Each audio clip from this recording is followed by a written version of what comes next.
Hi everybody, my name is Betha on the Here with Blue Mentally Talk series. I hope you are having a fantastic and amazing day or evening wherever you are watching from. Now, if you are not doing well for whatever reason, I am sending you lots of love, peace, and comfort. Keep your head up. Now, in my previous video, we spent some time learning about how we can support or how we can respond when people tell us that they are not doing okay. In this video, we are going to continue part of that conversation and we are going to learn and address how we can communicate when we are the ones who are not doing well or feeling okay. Now, first and foremost, let's go ahead and address and emphasize a couple of very important points. Number one is that talking about your feelings and emotions or communicating when you're not feeling okay is really good for your health. I cannot emphasize this enough. It brings some sense of relief. I cannot tell you how many times I bottled up my feelings. I held back onto sharing moments when I was struggling. And the moment I gained courage to share even the tiniest bit of what was going on, it was like a huge burden was taken off. I experienced this sense of relief. And it wasn't even necessarily that the problem was solved or the problem disappeared. No, it was more the sense of somebody understands, somebody relates, somebody can embrace me for who I am, even though I am going through this difficult moment. And therefore, talking about your problem with somebody, your loved one, people that you care, people that care for you, people that you care for, people that you trust, will bring so much sense of relief and will really be in time good for your health.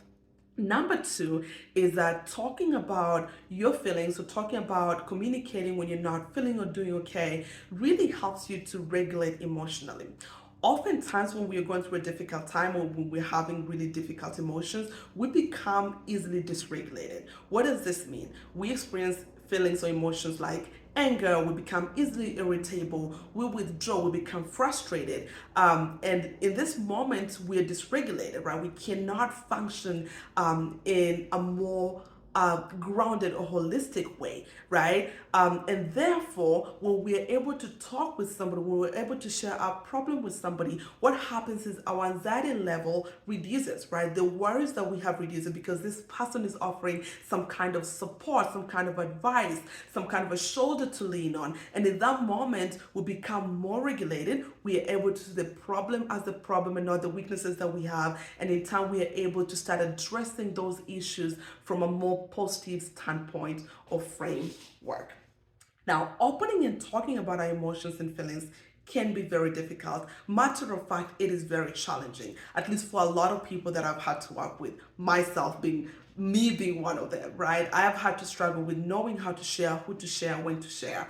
And therefore, oftentimes I ask my clients that in those moments when you start to realize, oh man, I am struggling to share with somebody, I don't know when to talk, I don't know how to talk, immerse yourself into that space, right? Find out what exactly is going on. Why can I share? Explore the reasons why you are struggling to share how you genuinely feel, right? It is very important that you understand, why am I struggling to share how I feel? Why am I struggling to tell somebody how I genuinely feel? Very, very important. 5 reasons that I found out as to be some of the reasons why a lot of people struggle to communicate their feelings. Number one is past traumas, right? Based on your traumatic experience, communicating your feelings can be very difficult. I often give example of if you've ever experienced like really tough betrayal with friends or a partner or a loved one, it becomes very difficult for you to communicate and open up, right? It's like, well, I don't want to share again because if I talk about what's going on, I may be betrayed again. This is going to bring this unwanted feelings and emotions that I do not want to deal with. Number 2 reason why people may really struggle with sharing their feelings and emotions or communicating when they're not doing okay is attachment styles, right? We all have different attachment styles based on how we grew up. Some people are avoidant, some people are dismissive, some people are anxious, and based on your attachment styles, there's always how we communicate our emotions or communicate when we're not feeling okay. I will address some of these issues in the upcoming videos. Number three is personality, right? We all have different personalities. We are all created uniquely and beautifully, and we are all different in our uniqueness, right? And so, based on our personalities, we communicate how we feel differently. The generalized assumption is that a lot of introverts oftentimes will not communicate how they feel, and extroverts will pour everything onto you, right? And so, based on your personality, some people may struggle to really communicate how they feel. Or when they're going through a difficult time. Number four is societal norms, right? And this is very, very relatable to me. I realized in my moment of exploring why I was struggling to communicate is that, well, you grew up in a collectivist culture. A lot of collectivist cultures, we not taught how to communicate how we feel, right? Oftentimes, we are pushed to figure it out than to talk about when we're not doing okay or when we're not feeling okay. So a lot of societal norms based on how you grew up, where you grew up, you realize that sometimes you're not used to communicating how you feel because it was just not normal in the environment, the society that you grew up in. Fifth is that we are not comfortable with our emotions and feelings, right? And oftentimes, if you're not comfortable with your emotions and feelings, there's no way you're going to be comfortable communicating them with somebody else. If you're not comfortable with your struggles, and I'm not saying, stay there and be stuck in your difficult moments. I'm saying if you're not comfortable with that moment, it's going to be very difficult for you to communicate it with somebody else, right? So oftentimes we struggle to communicate how we feel because we are not even comfortable in those emotions. We're not comfortable in those difficult moments. You've got to be comfortable and on those difficult moments as you go out and share with somebody to seek help so you can pull yourself out. And lastly, some of us just grew up in families or environments where we were not allowed to share how we felt. How you feel was not an important factor in the family, right? So a lot of people, especially this happens a lot in collectivist culture, we are kind of brought up in families where you kind of have this survival mode, right? You know how to survive. You don't know how to address things that make you not survive, right? So a lot of times when we are not feeling okay, we expected to figure out how to feel okay. We're not expected to say we are not feeling okay. So those are some of just few reasons why people may struggle to communicate, and hopefully you can explore which one you struggle with and find ways to address it. Now, how do we communicate when we are not feeling okay? Four very important things. Number one is identify the issue, identify the emotion, identify the feeling, identify why exactly you're not feeling okay. Oftentimes, when we're not feeling okay and we want to communicate it with the other person, we struggle to communicate it because we do not know exactly what we need to say, right? And what would help you in that situation is identifying what exactly you're feeling so you can know what exactly you need to say. So, for example, if you had a fight or an argument with your partner and you're feeling angry, identify the emotion. Hey, I'm feeling angry. This helps you know exactly what to tell your partner when it's time for you to communicate.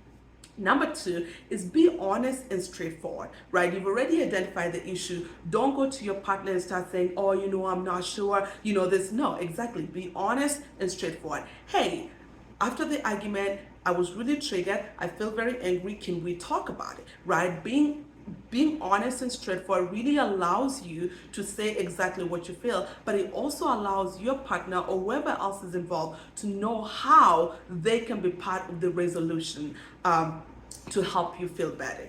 Number three is choose the right listener. And I cannot emphasize this enough again.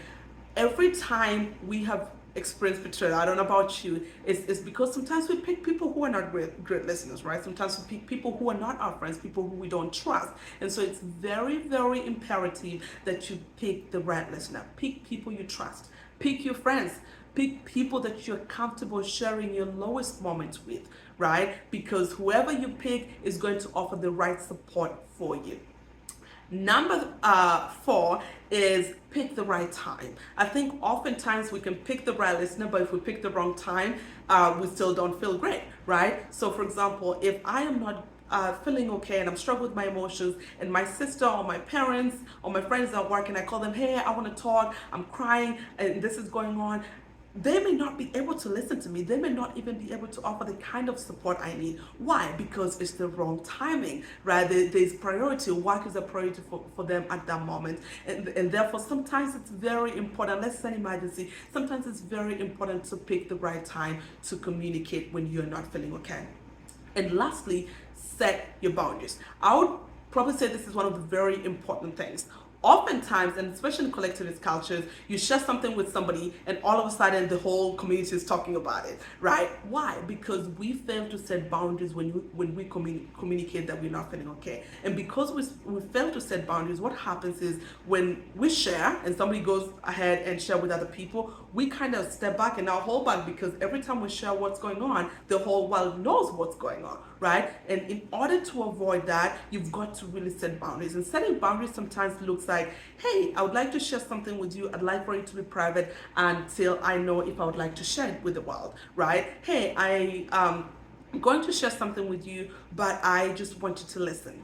Hey, I would like to share something with you, but I really, really need your input or feedback, right? Make sure you're setting boundaries when you communicate. Listeners are not perfect people, right? People who are going to listen to you and support you when you're not doing okay as you communicate with them, they're not perfect. They have their shortcomings, and therefore setting these boundaries are going to be important. So identify the issue, be honest and straightforward, choose the right listener, choose the right time, pick the right time, and most importantly, set your boundaries.